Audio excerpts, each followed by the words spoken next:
से कहा कि प्रभु आप ये बतलाएं कि किस चीज की तैयारी चल रही है, किस चीज की सूची तैयार हो रही है। तो भगवान ने कहा भक्तों की सूची तैयार हो रही है। तो नारद जी ने कहा क्या मैं जान सकता हूं कि सूची में पहला नाम किसका है?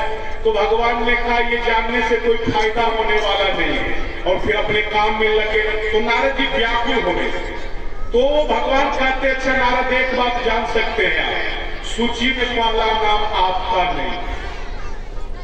नारद जी तो सोच तक नहीं सकते थे कि उनसे बड़ा भगवान का कोई भक्त हो सकता है, उनसे बड़ा भी कोई भगवान का भक्त हो सकता है, लेकिन जानना चाहे कि सूची में पहला नाम किसका, लेकिन भगवान के सामने एक न चले। तो भगवान देखे कि नारद तो व्याकुल हो रहा है, तो भगवान ने एक नाटक किया। भगवान ने कहा नारद मेरे पेट में बहुत जोर से दर्द हो रहा है। और नारद जी ने कहा तो क्या है इसका इलाज प्रभु? तो भगवान ने कहा कि कोई भक्त यदि अपना हृदय निकाल करके मुझे दे दे तो मेरा दर्द समाप्त हो जाएगा। कितना सुनना था ना कि नारद जी वहां से दौड़े, कहां पहुंचे? प्रयागराज कुंभ। भक्तों का भीड़ लगा हुआ था करोड़ों की संख्या में। सबने नारद जी का अभिवादन किया। लोगों ने पूछा, सारे ऋषियों ने, संतों ने कि नारद जी कहिए भगवान का क्या हाल चाल है? तो नारद जी ने कहा कुछ ठीक नहीं है, भगवान के पेट में दर्द है। तो ऋषियों ने कहा कैसे ठीक होंगे भगवान? तो नारद जी ने कहा कि कोई भी भक्त अपना हृदय निकाल करके दे देगा ना तो भगवान का दर्द समाप्त हो जाएगा। तो कुछ संतों ने कहा कि अभी मैंने कुंभ में स्नान नहीं किया है, अभी मैंने अमृत स्नान नहीं किया है, अभी मैं साधना कर रहा हूँ, अभी मैं भगवान का नाम ले रहा हूँ, किसी ने अपना हृदय निकाल करके नहीं दिया। तो नारद जी वहां से चले, दुखी मन से अयोध्या पहुंचे सरजू जी के तट पर। वहां पर भी भक्तों ने अभिवादन किया, भक्तों की भीड़ लग गई। लोगों ने पूछा कहिए विष्णु भगवान का क्या हाल चाल है? तो नारद जी ने कहा ठीक नहीं है, पेट में दर्द है। और कैसे ठीक होगा? नारद जी कहते आप में से कोई भी भक्त अपना हृदय निकाल करके दे देंगे ना तो भगवान का दर्द समाप्त हो जाएगा। वहां पर भी लोगों ने कहा कि अभी मैंने सरजू जी में स्नान नहीं किया हूँ, मैं साधना कर रहा हूँ, तपस्या कर रहा हूँ, कीर्तन में लगा हुआ हूँ, अभी मेरी दीक्षा पूरी नहीं हुई है, लेकिन हृदय निकाल करके किसी ने नहीं दिया। बेचारे नारद जी निराश होकर के चले, वहां से बनारस पहुंच गए, मणिकर्णिका घाट पर।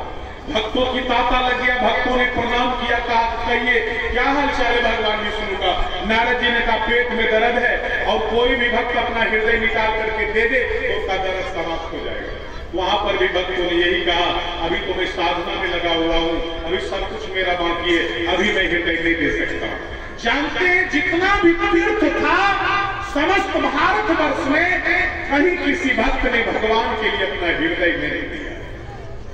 नारद जी निराश होकर जंगल के रास्ते से गुजर रहे थे। एक जंगली भीड़ नारद जी को चिंतित देखा तो दौड़ कर आया और कर जोड़ करके सामने में खड़ा हो गया और कहा नारद जी आप क्यों चिंतित है, क्या दिक्कत है बताइए। तो नारद जी मन में सोचते हैं कि मेरे मांग को बड़े बड़े भक्तों ने पूरा नहीं किया, बड़े बड़े भक्तों ने पूरा नहीं किया, और ये जंगली भीड़ को मैं बताऊं ये मेरी मांग को क्या पूरा करेगा।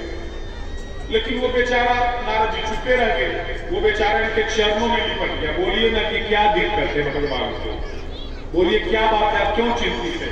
तो नारद जी कहते हैं जानते हो भगवान के पेट में दर्द है, और वो तब ठीक होगा कि जब कोई भक्त अपना हृदय निकाल करके दे दे। इतना सुनना था ना कि वो जो भीड़ जंगली था उसका तो हृदय रोने लगा, आंख को छोड़ी धारा बहने लगी उसकी आंखों से। अरे मैं जिंदा हूं, भगवान को दर्द है, और कोई अपना हृदय निकाल करके देगा तो भगवान का दर्द छूट जाएगा। वो तो भाव में आ गया जंगली, सीधा था, जंगल में रहने वाला वो तो सीधा तुरंत भाव में आ गया। उसने कहा नारद जी मैं तुरंत व्यवस्था करता हूं। वो तुरंत अपने तरकस से पान निकाला और अपना हृदय निकाल करके नारद जी के हाथ और कहा नारद जी शीघ्र जाइए भगवान विष्णु के पास इस हृदय को लेकर के ताकि भगवान का दर्द खत्म हो जाए। नारद जी छलांग लगाए पहुंच गए भगवान विष्णु जी के पास। तो भगवान विष्णु ने कहा नारद जी आपने आने में बहुत देर कर दिया। तो नारद जी ने कहा प्रभु क्या करता, मैं प्रयागराज भी गया, अयोध्या गया, सरजू तट पर, मैं मणिकर्णिका घाट बनारस गया, मैं पुष्कर गया, लेकिन कहीं किसी भक्त ने अपना हृदय निकाल कर दिया ही नहीं है। रास्ते में एक भील ने दिया अपना हृदय निकाल करके, जिसे मैं शीघ्रता शीघ्र लेकर के आपके पास आया हूं। तो भगवान विष्णु मुस्कुराने लगे और भगवान कहते तो आपको कहीं जाने का क्या जरूरत था? क्या आप हमारे भक्त नहीं थे? क्या आप हमारे भक्त नहीं थे?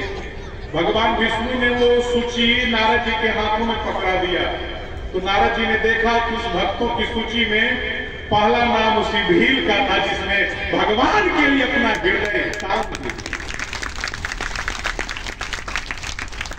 हृदय दे दिया। इसलिए संतों ने कहा, नाम वैकुंठ योगी नाम हृदय जो। मैं कहां रहता हूं? वैकुंठ में नहीं, स्वर्ग में नहीं, मैं तो योगियों के हृदय में बसा करता हूं। मैं योगियों के हृदय में बसा करता हूं। इसलिए सज्जनों, मैं आपसे निवेदन करूंगा, आडंबर नहीं करना है, मुझे अहंकार नहीं करना है, बस भगवान की सेवा करना है।